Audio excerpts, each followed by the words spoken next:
Buenos días. Bueno, vamos a comentar hoy dos cuentos del maestro rioplatense Horacio Quiroga.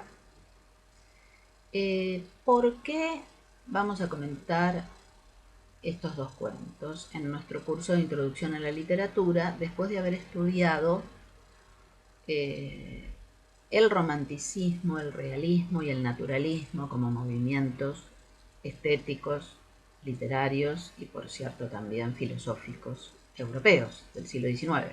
Bueno, porque como otros movimientos que tienen su origen en el continente europeo, llegan de alguna manera al Río de la Plata y a América Latina en general en las últimas décadas del siglo XIX y en las primeras del XX. Nosotros vamos a comentar dos cuentos de Horacio Quiroga que están recogidos en una colección de relatos muy famosa del escritor Quiroga que se titula Cuentos de amor, de locura y de muerte. Posiblemente muchos de ustedes conozcan algunos relatos de esta colección o de otra colección muy famosa, Cuentos de la Selva, de este mismo autor, porque es un escritor canónico eh, para el registro escolar. Fíjense que la edición que yo tengo en mi mesa de trabajo es una edición pensada para escuela secundaria, para escuela media. Y lo mismo pasa con Cuentos de la Selva, que suele ser leído en la escuela primaria.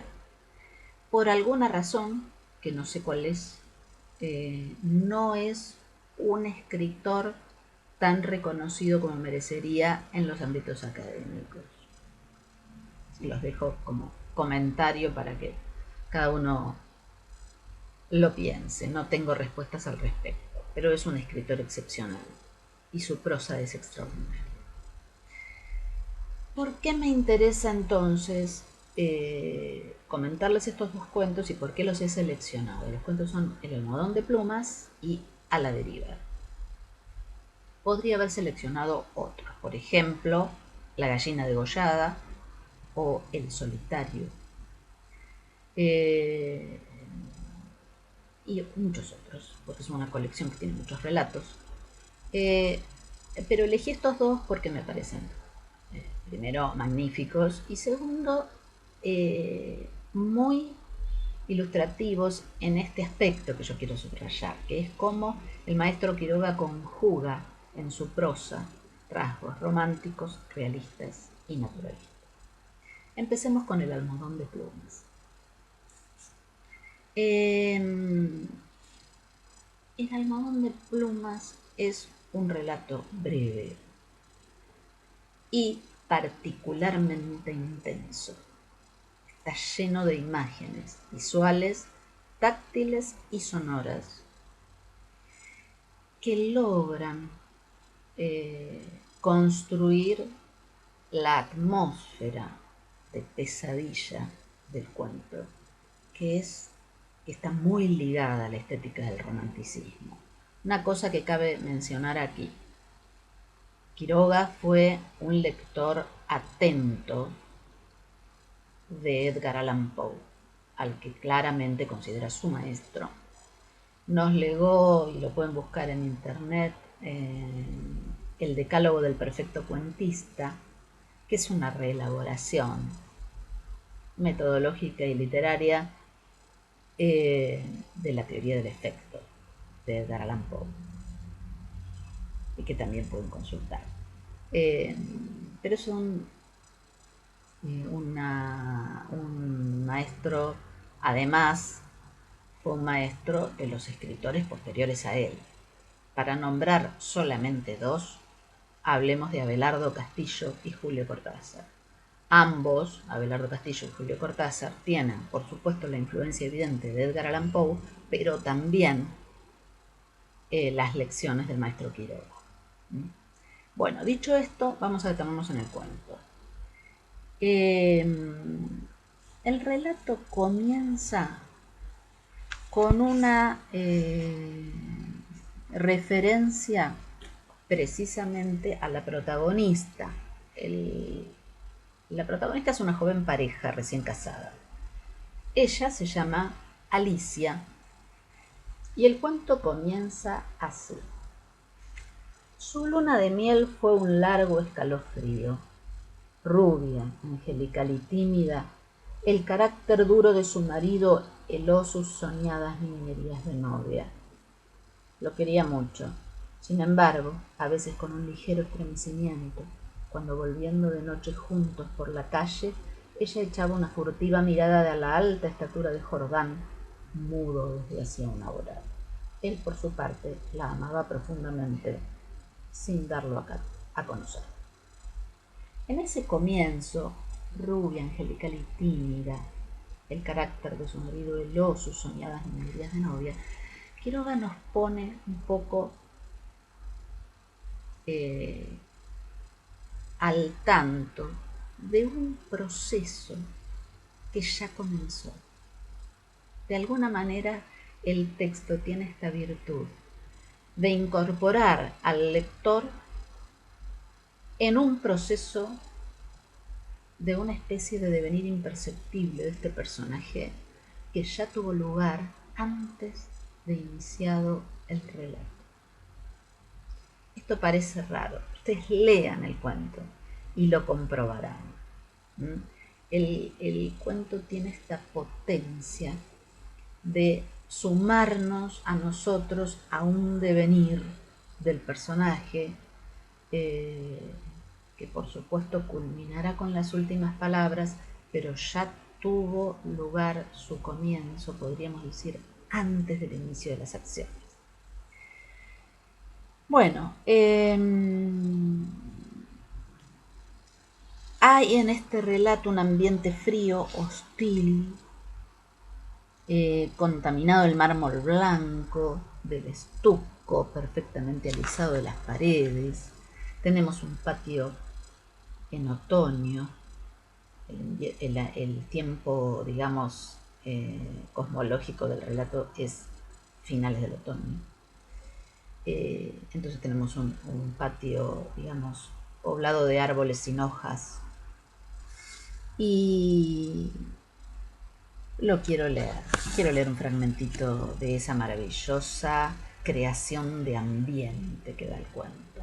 La blancura del patio silencioso, frisos, columnas y estatuas de mármol, producía una otoñal impresión de palacio encantado. Dentro, el brillo glacial del estuco, sin el más leve rasguño en las altas paredes, afirmaba aquella sensación de desapacible frío. Al cruzar de una pieza a otra, los pasos hallaban eco en toda la casa, como si un largo abandono hubiera sensibilizado su resonancia. Admiremos la prosa del maestro. Bueno, ven ustedes las imágenes auditivas, visuales, táctiles, que danzan en ese aire otoñal y que acompañan ese primer pantallazo de la figura de Alicia, que ya heló sus soñadas niñerías de novia. Algo intuimos en este patio sin niños, en este otoño frío, tiritando como ella, y es como si en esta descripción de ambiente se filtraran ciertos presagios. No se olviden de la importancia de los presagios en la cosmovisión romántica. Acá está dada esa filtración, o sea, esos presagios están dados a través de la descripción del ambiente, que es más que una descripción, pues yo digo descripción porque no encuentro una palabra mejor, pero en realidad esta caracterización del ambiente crea una atmósfera que nos afecta. Bueno, yo voy a señalar dos elementos decisivos que hacen en la complejidad de la trama. Primero, este carácter de Alicia que ya mencioné, ¿no? Rubia, angelical y tímida, nos instala en una imagen propia de una de las figuraciones de la mujer, que hemos estudiado en el romanticismo, ¿no? La mujer lánguida, rubia, angelical, tímida, un poco aniñada, que deviene mujer rápidamente. Pero cómo al mismo tiempo ese carácter tímido se extrema y deviene siniestro en el final del relato. En realidad, en el final se produce la agonía y la muerte de la protagonista.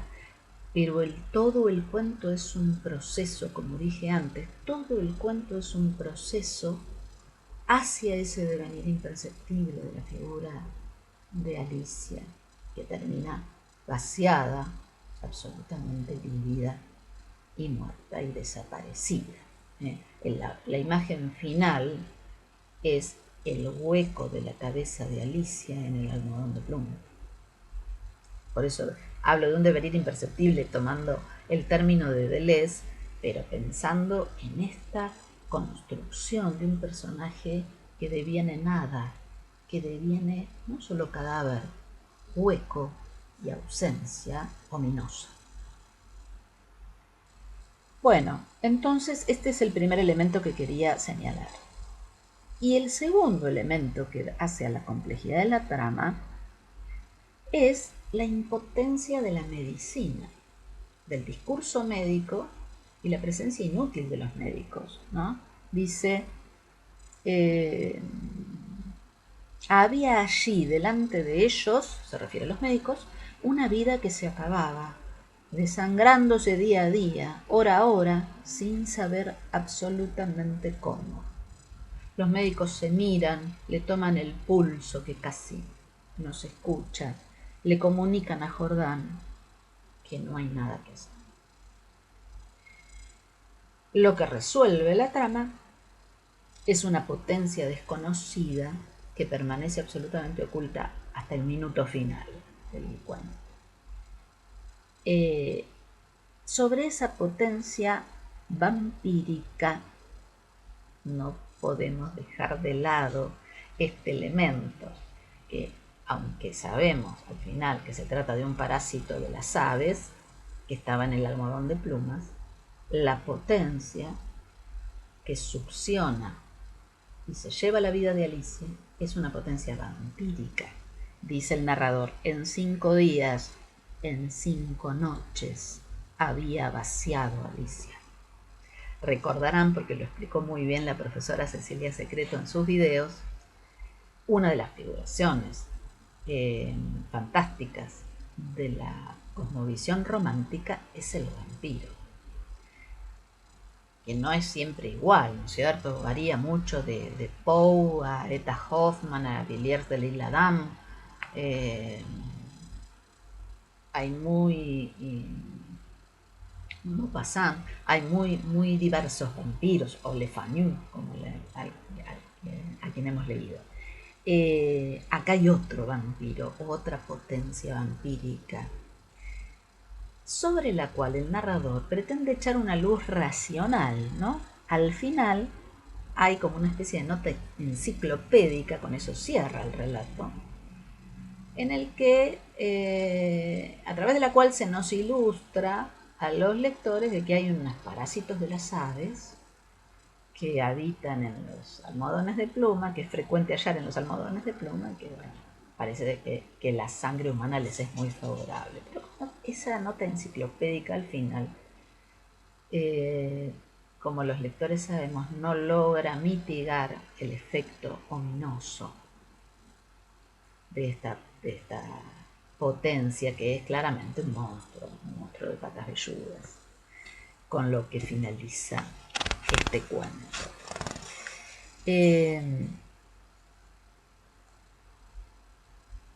Bueno, podríamos decir mucho más de este cuento maravilloso, pero no me quiero extender más. Vamos a La Deriva. A La Deriva, en la colección está inmediatamente después, y es un relato que claramente se construye en virtud de un verosímil realista. El entorno es, podríamos decir, perfectamente verificable. es la selva misionera que Quiroga conocía perfectamente bien y sus peligros. Y está ajustada esta verosimilitud realista a través de la lógica de hierro del naturalismo estético y filosófico que conocemos. Podríamos decir, su razón constructiva. ¿Por qué? Porque tenemos la mordedura de la Yararacuazú en la selva misionera, muerde al personaje, sabemos que se llama Paulino porque tiene un breve diálogo con su mujer. Entonces la trama se inicia con la mordedura de la Yararacuazú, una serpiente muy venenosa, y culmina, como sabemos, con el final, con la muerte del personaje. Ahora, ese punto de partida es el comienzo de una conexión causal perfectamente organizada en la economía del relato. Es como si hubiera dos series articuladas, simultáneas, causa-efecto, veneno-tiempo. Y el relato está perfectamente ajustado en el proceso de esas dos series que resuenan una en la otra y que se configuran una a la otra. Dicho de otra manera, el cuento reconoce, podríamos decir, cartografía el proceso de la mordedura de la serpiente de manera perfectamente natural. El proceso se desarrolla en el cuento como se desarrollaría en la vida.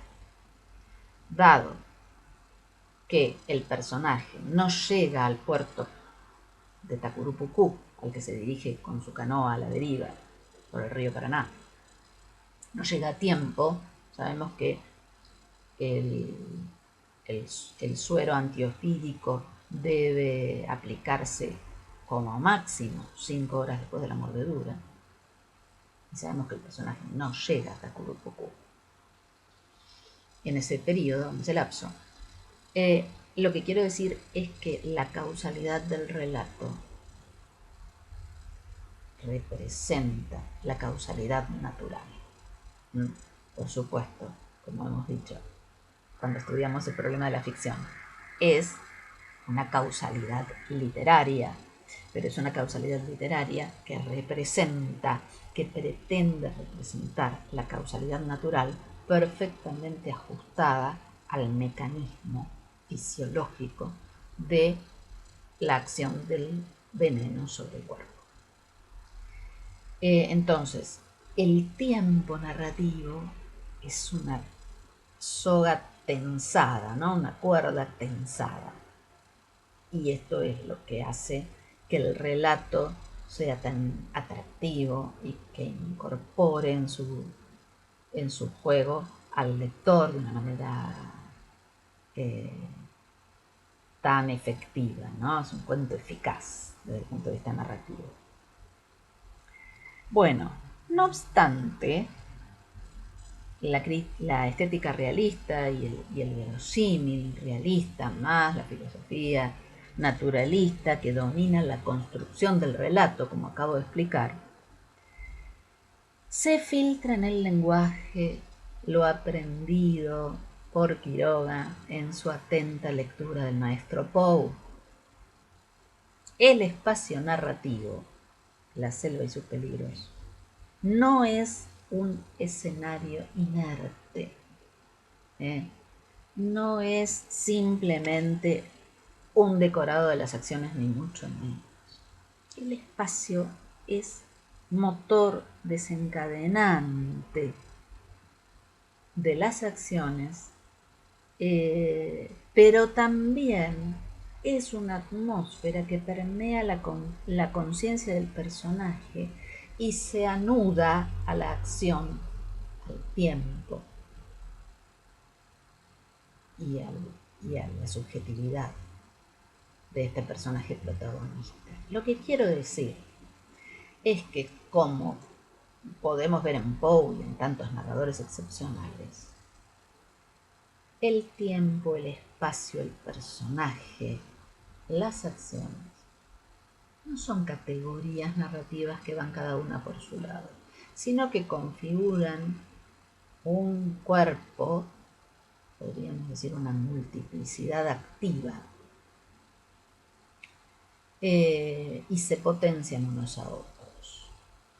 Por lo tanto, el espacio es determinante en el desarrollo de los acontecimientos y permea en la subjetividad del personaje, la configura. Por eso leemos, por ejemplo, el Paraná corre allí en el fondo de una inmensa olla, cuyas paredes, altas de 100 metros, encajonan fúnebremente el río. Desde las orillas bordeadas de negros bloques de basalto, asciende el bosque, negro también. Adelante, a los costados, detrás, la eterna muralla lúgubre en cuyo fondo el río arremolinado se precipita en incesantes borbollones de agua fangosa. El paisaje es agresivo y reina en él un silencio de muerte. Al atardecer, sin embargo, su belleza sombría y calma cobra una majestad única. El personaje va a la deriva en su canoa con la intención de llegar al puerto.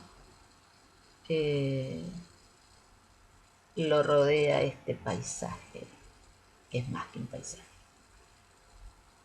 Es la construcción en el relato del ambiente y de la atmósfera que es absolutamente determinante, que construye un agenciamiento con la subjetividad del protagonista. No es un marco. Bueno, esta potencia decisiva y determinante de los espacios y la particular articulación con la subjetividad del protagonista, eso lo descubrieron los románticos. Poe fue un maestro de esta construcción de atmósferas y Quiroga es sin ninguna duda uno de sus grandes discípulos. Inmediatamente el relato continúa con un giro tal vez inesperado, pero perfectamente previsto en la disciplina causal del cuento. Lo que podríamos llamar la mejoría de la muerte, ¿no? La mejoría de la muerte, que está tan presente en la sabiduría popular y en los relatos folclóricos, tan atendidos por la sensibilidad romántica. Los románticos le prestaron mucha atención a la narrativa folclórica. También está atravesada, afectada por el cambio en el paisaje. Y de pronto, dice el narrador, con asombro, enderezó pesadamente la cabeza. Se sentía mejor. La pierna le dolía apenas, la sed disminuía y su pecho libre ya se abría en lenta inspiración. El veneno comenzaba a irse, no había duda. El cielo, al poniente, se abría ahora en pantalla de oro y el río se había coloreado también. Ese río que antes, en el momento de la opresión del pecho y la sensación de muerte, estaba encajonado fúnebremente por negros bloques de basalto, ahora ese mismo río, dice, se había coloreado también. Desde la costa paraguaya, ya entenebrecida, el monte dejaba caer sobre el río su frescura crepuscular en penetrantes efluvios de azahar y miel silvestre. Una pareja de guacamayos cruzó muy alto y en silencio hacia el Paraguay. Allá abajo, sobre el río de oro, la canoa derivaba velozmente, girando a ratos sobre sí misma ante el borbollón de un remolino. Bueno, yo creo que acá vemos, tanto en esta cita como en la anterior, vemos admirablemente lo que Bakhtin llamó cronotopo. Es un concepto que van a estudiar ustedes en otra asignatura, en teoría y crítica literarias. Pero qué interesante pensar acá lo que yo les comentaba recién, ¿no? El tiempo, el espacio, la acción, los personajes, que no son categorías narrativas independientes, sino que entran en relación y constituyen esta multiplicidad activa que compromete al sujeto y lo determina. Y por supuesto también el desarrollo de los acontecimientos. Esta correspondencia entre macrocosmos y microcosmos también la descubrieron los románticos.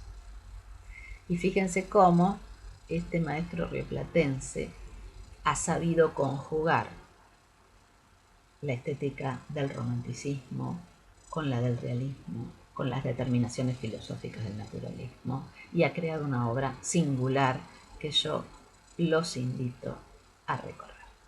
Muchas gracias.